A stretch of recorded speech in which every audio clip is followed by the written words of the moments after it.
வெங்கடேஸ்வரன் ஒருத்தர் இருந்தார். இதுவரை எங்கள் தொகுதிக்கு வந்து அவர் பார்த்தது கூட கிடையாது யாருமே. 7 மாதமாக பாத்ரூம் வந்து அப்படியே போய்கிட்டே இருக்குது. பின்னாடி நாத்தம், குடிநீர் அதுலேயே, பாத்ரூம் போகிறது அதுலேயே, பஸ் ஸ்டாண்டு கொஞ்சம் கூட சுத்தமே இல்லை. அதே வேதனை போடுறான். அடி வைத்து ஆனால் தொழிலாளி வைத்தில் அடித்தான் பாரு, ஏதோ ஒருத்தர் வழங்க மாட்டான். அண்ணா நகர்லேருந்து மாட்டுத்தாவணி வந்தீங்கன்னா நல்லா ரோடு போட்டால் 5 நிமிஷத்தில் வரலாம். 4 மணி நேரம் 20 நிமிஷம் ஆகும். ஒரு ரோடு கூட உருப்படி கிடையாது. நீங்கள் என்ன திமுக சேர்ந்தவங்க? இந்த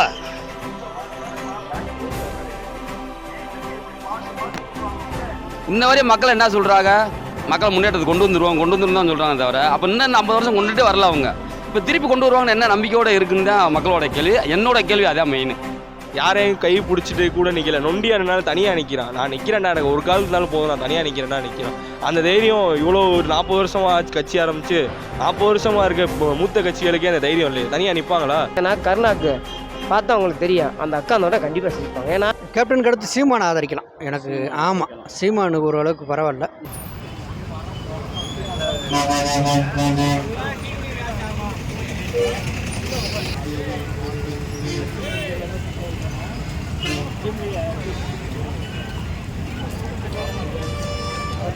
மூன்று கட்சிகள் கூட்டணியோட ஒரு கட்சி தனிச்சு. இப்போ கூட்டணி கட்சிகள்னு பார்க்கும்போது திமுக, காங்கிரஸ், சிபிஎம் அவங்க, அப்புறம் அதிமுக, தேமுதிக, அப்புறம் பிஜேபி, பாட்டாளி மக்கள் கட்சி, அப்புறம் சீமான் தனிச்சு நிற்கிறாரு. இப்போ இந்த கட்சிகளில் மதுரையை பொறுத்த வரைக்கும் எந்த கட்சிக்கு வெற்றி வாய்ப்பு இருக்குதா பார்க்குறீங்க? இன்னொன்று எந்த கட்சி வந்தால் மக்களுக்கு ஒரு நல்லது நடக்கும்னு நினைக்கிறீங்க?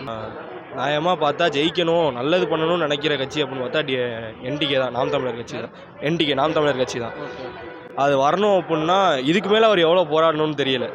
நியாயமாக பார்த்தா இந்த எலெக்ஷனில் அவர் ஜெயிக்கணும். இதுக்கு மேலே அவர் எவ்வளோ போராடணும்னு தெரில, இன்னும் மக்களுக்கு எவ்வளோ செய்யணும்னு தெரில. வந்தால் தான், அவர் வந்தால் தான் நல்லா செய்ய முடியும். ஆனால் அநியாயமாக ஜெயிக்க போகிறது டிஎம்கே தான் ஜெயிப்போம். டிஎம்கே ஏன் அவரை இந்த அளவுக்கு சப்போர்ட் பண்ணுறீங்களா? எதனால் ப்ரோ? அவர் சொல்கிற விதம் எல்லாமே இம்பாசிபிளாக இருக்குது ப்ரோ. இம்பாசிபிள் தான். இப்போ நடக்கிற விஷயத்துக்கு ஆப்போசிட்டாக தான் அவர் எல்லாமே சொல்கிறாரு. உங்களுக்கே தெரியும், எதையுமே அவர் வந்து பாசிபிளான விஷயம் எதுவுமே நடக்கிற விஷயத்தை இப்படி பண்ணலாம், சின்ன மாற்றம்லாம் கிடையாது. அவர் சொல்கிற எல்லாமே பெரிய மாற்றம், ஒன்றுமே இல்லை. நீங்கள் நம்ம போட்டிருக்க சட்டை எல்லாமே பாலிஸ்டர் காட்டன் சட்டை, எல்லாமே வெளிநாட்டு இம்போர்ட் பண்ண ஷர்ட்டு, எல்லாமே ஃபேப்ரிக் எல்லாமே வெளிநாட்டு. அவர் வந்தார் அப்படின்னா கதர் பண்ணுறாங்கல்ல, நெசவு தொழில் செய்கிறாங்கல்ல, அவங்கள கூட ஒரு அரசாங்க வேலை பார்த்தா எவ்வளோ மதிப்போமோ அந்த அளவுக்கு மதிக்கிற அளவுக்கு அந்த வருமானத்தை கூட உயர்த்துவார். சாதாரணமான வேலை அது, அதை கூட அவ்வளோ உயர்த்துவார். ஸோ இது மாதிரி நிறையா நல்லது நடக்க வாய்ப்பு இருக்குது. இது சாதாரண ஒரு விஷயம். இது மாதிரி ஒன்றுன்றதுல இது மாதிரி நிறையா நடக்க வாய்ப்பு இருக்குது. பேசிக் இதை சொல்கிறேன் நான். ஆனால் இந்த எலெக்ஷனில் பணம் தான் ப்ரோ ஜெயிக்கும். பணம் தான் ஜெயிக்கும்ன்றீங்க? ஜனநாயகம் தோக்குன்றீங்களா? கண்டிப்பாக தோக்கும், வாய்ப்பே இல்லை. அதுவும் மதுரையை பொறுத்தவரை காலங்காலமாக டிஎம்கேக்காக நேர்ந்து விட்ட ஊரா என்னன்னு தெரில. அது ஒரு ரோடு கூட மதுரையில் உருப்படி கிடையாது. ஒரு ரோடு கூட உருப்படி கிடையாது. அண்ணா நகர்லேருந்து மாட்டுத்தாவணி வந்தீங்கன்னா நல்லா ரோடு போட்டால் 5 நிமிஷத்தில் வரலாம். 4 மணி நேரம் 20 நிமிஷம் ஆகும். ஒரு ரோடு கூட உருப்படி கிடையாது. வந்து இத்தனை வருஷம் ஆச்சு, ஒரு ரோடு கூட இன்னும் போடல. எதை நம்பி மக்கள் ஓட்டு போடுறாங்க? பணம் தானே, பணம் தானே காரணம். அதான் மதுரை வந்து டிஎம்கேக்காக நேர்ந்து விட்ட ஊர். ஆனால் நியாயமாக ஜெயிக்கணும்னா நாம் தமிழர் தான் ஜெயிக்கணும். நாம் தமிழர் தான் ஜெயிக்கணும் ப்ரோ. தனியாக நிற்கிறான் ப்ரோ மனுஷன். யாரையும் கை பிடிச்சிட்டு கூட நிற்கல. நொண்டியாருனால தனியாக நிற்கிறான். நான் நிற்கிறேன்டா, எனக்கு ஒரு காலத்துனாலும் போதும், நான் தனியாக நிற்கிறேன்டா நிற்கிறான். அந்த தைரியம் இவ்வளோ ஒரு 40 வருஷமாக கட்சி ஆரம்பித்து 40 வருஷமாக இருக்க மூத்த கட்சிகளுக்கே அந்த தைரியம் இல்லையே. தனியாக நிற்பாங்களா? நிற்க மாட்டாங்க. இப்போ யாரோட துணையுமே இல்லை. ஆனால் இப்போவும் நாம் தமிழரோட கூட்டணி வைக்கிறதுக்கு ரெடியாக இருக்க எத்தனையோ கட்சி இருக்குது. எதுவுமே வேணான்னு தனியாக நிற்கிறான். அந்த ஒரு தைரியம் போகாதா? அந்த ஒரு தைரியம் போதாதா? வெங்கடேஸ்வரன் ஒருத்தர் இருந்தார். இதுவரை எங்கள் தொகுதிக்கு வந்து அவர் பார்த்தது கூட கிடையாது யாருமே. இதுவரை எங்கள் தொகுதிக்கு வந்து பார்த்ததே கிடையாது. ஆனால் சொல்கிறாரு, இப்போ இந்த கீழடியில் அகழ்வாய்ச்சி பண்ணதெல்லாம் என்னோட இதுதான், இந்த படிப்புன்றதை பார்த்ததெல்லாம். மதுரையில் முக்கால்வாசி எடுத்திங்களா ரோடே கிடையாது. ரோடுன்றது கிடையாது, ஒரு தொழில் வளர்ச்சின்றது கிடையாது. தொழில் வளர்ச்சின்றது எதுவுமே மதுரைக்கு இன்ன வரை அவர் கொண்டு வந்ததே கிடையாது. இனி திருப்பி அவர் கொண்டு வருவார்னு என்ன நம்பிக்கை இருக்குன்னு யாருக்குமே தெரியாது. அவர் கட்சியை தான் அவங்க பார்க்குறாங்க தவிர மக்களை யாருமே பார்க்க மாட்டேன்னாங்க. இப்போ திமுகவும் சரி, ஏடிஎம்கவும் சரி, மற்ற யார் எந்த கட்சி எத்தனை டிஎம்கே தான், ஏடிஎம்க்கு டிஎம்கே தான், திராவிட கட்சின்னு சொல்லி அந்த 50 வருஷம் ஆண்டதே அவங்க தான். இன்ன வரையும் மக்கள் என்ன சொல்கிறாங்க, மக்கள் முன்னேற்றத்தை கொண்டு வந்துருவோம் தான் சொல்கிறாங்க தவிர, அப்போ இன்னும் 50 வருஷம் கொண்டுகிட்டே வரல அவங்க. இப்போ திருப்பி கொண்டு வருவாங்கன்னு என்ன நம்பிக்கையோடு இருக்குன்னு தான் மக்களோட கேள்வி. என்னோட கேள்வி அதான் மெயின். 50 வருஷம் அவங்க தான் ஆண்டாங்க. ஆண்டா திராவிட கட்சிகள் ஆண்டாடு தான் சொல்கிறாங்க. இந்த 50 வருஷம் யாருமே மக்களுக்கு இந்த மாதிரி செஞ்சதே கிடையாதா? இன்ன வரையும் இப்போயும் தேர்தல் அறிக்கை பாருங்கள், மக்களை நாங்கள் நல்லபடியாக கொண்டு வந்துடுவோம் அப்படி தான் சொல்கிறாங்க. அப்போ இன்னும் அந்த 50 வருஷம் நன்னா அவங்க கொண்டு வரல. இலவசம்ன்றது எப்போ மக்கள் மத்தியில் போச்சோ அது வந்து மக்களுக்கு நாட்டுக்கும் கெடுது தான். அது அது இப்போ எனக்கு 1000 ரூபா கொடுக்குறாங்கன்னா இந்த 1000 எதுக்கு என்னால் எப்படி கொடுப்பாங்கன்னா என்கிட்ட தான் வாங்கி கொடுப்பாங்க. இப்போ நான் ஏழை, இவர் பணக்காரனை இவர்கிட்ட பிடுங்குவாங்க. இதான் நடக்கிறது. தொழில் வரிசை கொடுத்தா மக்களே இப்போ போயிடுவாள்ல, வேலைக்கு போயிடுவாள் ஆட்டோமேட்டிக்காக. இருங்க. ஆளுங்கட்சிக்காரன் பேசக்கூடாது. டிஎம்கே அவன் காசு கொடுக்குறான்ல, சுத்தம் பண்ணிருக்காங்களா, டிரைவர் கண்டக்டருக்கு சம்பளம் ஏற்றணும்ல, படிக்காசு கொடுக்கணும்ல, நல்ல யோசனை பண்ணிப்பார். அவன் வேதனை போடுறான், அடி வைத்து. ஆனால் தொழிலாளி வயத்தில் அடித்தான் பாரு, எவ்வளோ ஓத்தை வழங்க மாட்டான். நீங்கள் என்ன திமுக சேர்ந்தவங்க தானே? இந்தா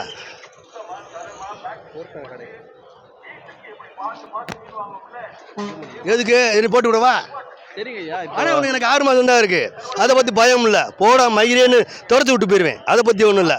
என் ஜிஎம்ஓ டிஎம்ஓ எந்த ஆறு கேட்டாலும் ஒரு வண்டிக்கு போகிறதுக்கு 2 நிமிஷம் டயத்தில் போன்னு விரட்டுறீல. கண்டக்டர் இவருக்கு நல்ல காசு கொடுக்கணும், சாப்பாடு உழைப்பு கொடுக்கணும். என்னத்தையா போட்டு விட்டுக்கிட்டு இருக்கா? இருக்க வேண்டிய போகிறோம் ஸ்பெஷல் தள்ளி விட்டுக்கிருக்கா? மனச்சாச்சு இல்லை. சரிங்க ஐயா. இப்போ இந்த கட்சிகளை விட்டுட்டு அப்போ புதுசாக வேறு யாருக்காச்சும் வாய்ப்பு கொடுக்கலாம்ல? அது நான் சொல்லக்கூடாது. திமுக காரனு இந்த சொல்கிறான் பாருன்றாங்க, இதாயிரம் வேணாம். என் வேலைக்கு உழ வச்சுறாங்க, என் வேலைக்கு உழ வச்சுறாங்க. நல்லா இருப்பேன் என் புள்ள மாதிரி. ஆல்ரெடி நம்ம வெங்கடேசன் தான் இருக்காப்புல. அவர் ஆல்ரெடி இருந்திருக்காப்புல 5 வருஷம் பாராளுமன்ற உறுப்பினர் இருந்து. அவர் வேறு எழுத்தாளர், பேச்சாளர், நல்லா செயல்பட்டுக்கிட்டு இருக்காரு. மறுபடியும் அவரே வந்தால் சரியாக இருக்கும். 7 மாதமாக பாத்ரூம் வந்து அப்படியே போய்கிட்டே இருக்குது. பின்னாடி நாத்தம், குடிநீர் அதுலேயே, பாத்ரூம் போகிறது அதுலேயே, பஸ் ஸ்டாண்டு கொஞ்சம் கூட சுத்தமே இல்லை. நாங்கள் அதிலேயே அதை 20 வருஷமாக வளரோம். ஆனால் பஸ் ஸ்டாண்டு 6 மாதம் ரொம்ப மோசமாக இருக்கும். அதை கொஞ்சம் கார்பரேஷனை சொல்லிட்டேன் சரி வர சொல்லி. அப்போ இந்த கட்சிகளை விட்டு புதுசாக இருக்குன்னா வாய்ப்பு கொடுக்கலாம்ல? கட்சியெல்லாம் ஒன்றும் பண்ண முடியாதுப்பா. எலெக்ஷன் வருதுக்கா? எலெக்ஷன் வருது, உங்க பவரை காட்ட முடியும். அப்படியெல்லாம் ஒன்றும் இல்லை. ஆட்சி எந்த ஆட்சி வருதோ கடவுளுக்கு தான் தெரியும், நமக்கு தெரியாது. இருக்காது. மக்கள் ஒரு ஆளாக இது பண்ண முடியாது. மக்களாக எல்லா பேரும் சேர்ந்து நம்ம மாறினா தானே எல்லாம் மாறுவாங்க. ஒரு ஆள் மாறினா ஒன்றும் ஆக போகிறது இல்லைப்பா. அப்படி இல்லைக்கா, மாற்றம் ஒரு ஆள் கிட்ட இருந்து தான் தொடங்கணும். அப்படியா? அது நமக்கு தெரியாதுல்ல. வேணும்னு நினைக்கிற எல்லாருமே நம்ம மாறினா மாறிடுமா, நம்ம மாறினா மாறிடுமான்னு நினைச்சா கடைசியெல்லாம் மாறாது. மாறினா முதல்ல நான் மாறிக்கிறேன் அப்படின்னு நீங்க மாட்டீங்கன்னா நான் மாறுவேன், அவன் மாறுவான், எல்லாரும் மாறிக்கலாம். அப்படியா? ட்ரை பண்ணி பார்ப்போம். எனக்கு தெரிஞ்சு அதான் வெங்கடேசன் தான் மறுபடியும் வருவார். அவர் தான் வருவார். ஏன்னா இங்கே மதுரையை பொறுத்தவரை கம்யூனிஸ்ட் தான் எப்பயுமே கொஞ்சம் இதாக இருக்கும். இன்னொரு நல்லா ஒரு பரிச்சயமான ஆள், ஒரு எல்லாம் ஃப்ரெண்ட்லி மூவாக இருப்பார் அப்படிங்கிற மாதிரியா இருக்குது. இப்போ கூட பார்த்தீங்கன்னா காந்தி மியூசியத்துக்கிட்ட பிள்ளைய படிக்கிறதுக்கு எனக்கு அதை பார்க்கும்போது ரொம்ப பிடிச்சிருந்த மாதிரி இருந்துச்சு. பாவம் எல்லாம் டிஎன்பிசிக்கெலாம் நைட் நேரத்தில் உட்காந்து படிப்பாங்க, அதை லைட்டு போட்டு அவ்வளோ அழகாக செட்டப் பண்ணி எனக்கு பிடிச்ச விஷயத்த சொல்கிறேன். மற்றபடி அதான் எனக்கு தெரிஞ்சு அவர் தான் இருக்கா. மற்றபடி 2ஆம் இடம் யார் வருவாங்கன்னு நினைக்கிறீங்க? 2ஆம் இடத்துக்கு இங்கே வேலையே இருக்க மாதிரி தெரியல, எனக்கு தெரியல. அது தெரியல, எனக்கு தெரிஞ்சு இவர் தான் இருக்கார். மற்ற கேண்டிடேட் யாரும் எனக்கு தெரிஞ்ச மாதிரி தெரியல. ஒரு ஆளை பார்த்த மாதிரி. ஆனால் தமிழ்நாடு ஃபுல்லாக பார்த்தீங்கன்னா அந்த நாம் தமிழர் அடுத்து வர்ற மாதிரி அவர் இது இருக்குது. ஆனால் இங்கே மதுரையில் தனிப்பட்ட முறையில் வர்றது டிஎம்கே அண்ட் கம்யூனிஸ்ட் கூட்டணி தான் வரும். தமிழ்நாடு முழுக்க இப்போ நாம் தமிழ் கட்சி சொல்கிறீங்கல்ல, எதனால் நான் அவங்கள சொல்கிறீங்க, என்ன காரணம்? அவங்க இப்போ சொல்லி வர்றது எல்லாமே நல்ல விஷயமா இருக்குது. ஆனால் அவங்க வந்ததுக்கப்புறம் அப்படி நடைமுறைப்படுத்துவாங்களாங்கிறது தெரில. நம்மளே இப்போ அதை ஃபாலோ பண்ணுவோம். யூடியூப் சேனலில் தான் நம்ம ஒவ்வொரு விஷயமும் பார்த்துக்கிட்டு இருக்கோம். ஒவ்வொருவரோட தனிப்பட்ட கருத்தை விட்டுருங்க, பர்சனல் இதில் யாருமே தலையிட முடியாது. மற்றபடி வெளியே இருந்து பார்க்கும்போது அவங்க கொள்கையெல்லாம் நல்லா இருக்க மாதிரியா இருக்குது. 1-2 முரண்பாடாக இருக்கும்.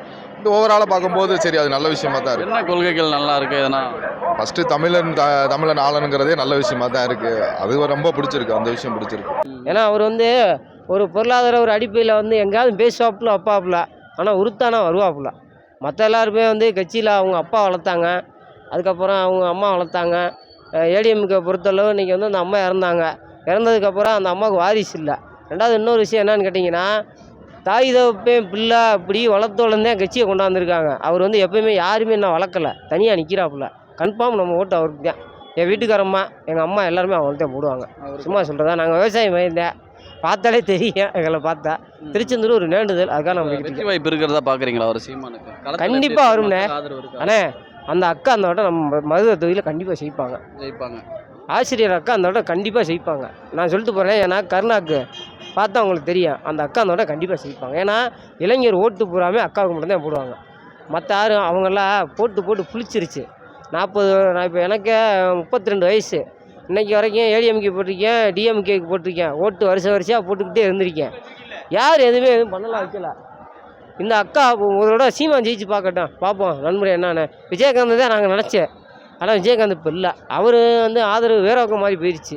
அதனால் அண்ணனுக்கே போட்டுரும்னு முடிவு. அவருக்கு சின்னவே மைக்கு கொடுத்துருக்காங்கன்னா பெரிய விஷயம். ஏன்னா இல்லை விவசாய சின்னம் தானே வருது ஆமாம் விவசாய சின்னம்லனே அக்கா வந்து மைக்கு சின்னத்தில் நிற்கிறாங்க. அந்த அக்காவுக்கு வந்து இன்னொன்று கிடைக்கிறீங்க தெரியுமா, எங்கே யார்கிட்ட போய் நம்ம பேசினாலும் மைக்கு இருந்தால் தான் பேச முடியும். அந்த அக்காவுக்கு அதே பெரிய பாயிண்ட்டு. அதை நல்லா கால்குலேஷன் பண்ணி பாருங்க. பேசும்போது நல்லா பேசுகிறாங்க, சொல்கிறாங்க, மறுபடியும் ஒன்றும் செய்ய மாட்றாங்க. நாங்கள் ஒருத்தர் நம்பிக்கிட்டு இருந்தோம், எங்கள் கேப்டனை தான் நம்பினோம். அவர் இப்போதைக்கு இல்லை. அதனால் வேறு யார் வந்தால் நல்லது செய்ய போகிறாங்க. யாருக்குனாச்சும் போட வேண்டியது. சரிண்ணா, இப்போ கேப்டனை வந்து இன்றைக்கி மக்கள் இழந்துட்டு இருக்கும்போது அவரை கண்டுக்கலையன்ற மாதிரி ஃபீல் பண்ணுறாங்க. இப்போ அந்த மாதிரி இவரையும் விட்டுட்டு நம்ம ஃபீல் பண்ணக்கூடாது அப்படின்ற அளவுக்கு நீங்கள் யாராச்சும் ஒரு தலைவரை பார்த்தா சொல்லலாண்ணா நிகழ்காலத்தில்? இந்த காலத்தில் நீ சீமானை ஆதரிக்கலாம். எதனாலண்ணே? அவர் பேச்சுவார்த்தை உண்மையாக இருக்குது. சும்மா சொல்கிறாங்க அப்படி இப்படின்னு. அவர் நல்லவர் தான் இருக்குங்க. அவர் மக்களுக்காக பார்க்க போகும்போது அவர் நினச்சா அவரும் 4 கூட்டணியை வச்சுட்டு காசு சம்பாரிச்சிட்டு போகலாம். அப்படி தெரியல. அவர் தனிச்சு நிற்போம், நம்மளை எதனாச்சும் ஒன்று பண்ணுவோம் மக்களுக்குன்னு தெரிறாரு அவர். கேப்டனுக்கு அடுத்து சீமானை ஆதரிக்கலாம் எனக்கு. ஆமாம், சீமானு ஓரளவுக்கு பரவாயில்ல, வேறு யாரும் இல்லை அப்போ இப்போதைக்கு. அவர் சீமானை சொல்கிறீங்கல்ல, இப்போ கேப்டனை தாண்டி அவரை சொல்கிறீங்க. அப்படி சொல்ல வைக்கிறதுக்கான காரணம் என்ன? அவர்கிட்ட நீங்கள் பார்த்தீங்க, எதனால் இப்போ அவரை ஆதரிக்கிறீங்க? எதனால் ஆதரிக்குன்னா, எதையும் துணிஞ்சு பேசுகிறாப்புல, எதுக்கு நல்லா செயல்படுறாரு,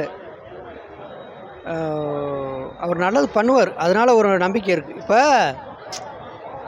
எல்லா கட்சியுமே நம்ம பார்த்துட்டோம், அது அப்படி ஒன்றும் தெரியல. இப்போ எடப்பாடியும் வந்த வர தெரிஞ்சார், அப்படி ஒன்றும் நல்லா தெரில. இப்போ சூரியன் வந்து நல்லா இருக்குன்னு சொன்னாங்க, அப்படி ஒன்றும் நல்லா இல்லை. புது கட்சியத்தான் கூப்பிட்டு வருமே, புது ஆட்சியை அவரை சீமானாத்தான் கூப்பிட்டு வருமே. அவர் என்னதான் செய்கிறாருன்னு பார்ப்போமே. அவர் என்றைக்குமே அப்பயும் ஆட்சி நடத்துலேருந்து பாருங்கள், கட்சி ஆரம்பிச்சிலேருந்து யாருக்கும் ஒரே சொல்லுதேன், கூட்டணி யாருக்கும் இல்லை. தனிச்சு நிற்கிறேன், எனக்கு போடு, எனக்கு நம்பிக்கை இருந்தால் போட்டு நான் செய்கிறேன். ஒரு வாட்டி செஞ்சுதான் பார்ப்போமே. ஒரு எத்தனைவோ 5 வருஷமாக போட்டு எத்தனை வரை சாப்பிட்டு போயிட்டாங்க. ஒரு 5 வருஷத்துக்கு அவரை கொண்டு வந்து பார்ப்போம், செயல்பட்டுறாரு என்னென்னு பார்ப்போம். அப்புறமேலு கழுத கெட்டால் குட்டி சோறுன்னு கழுத போட்டு போக வேண்டியது அப்படின்னு ஒரு எதிர்பார்ப்பு இருக்குது. அவருக்கு போடலாம், அவர் செய்யலாம். ஆமாம், சீமானுக்கு ஆதரிக்கலாம். சரிங்க.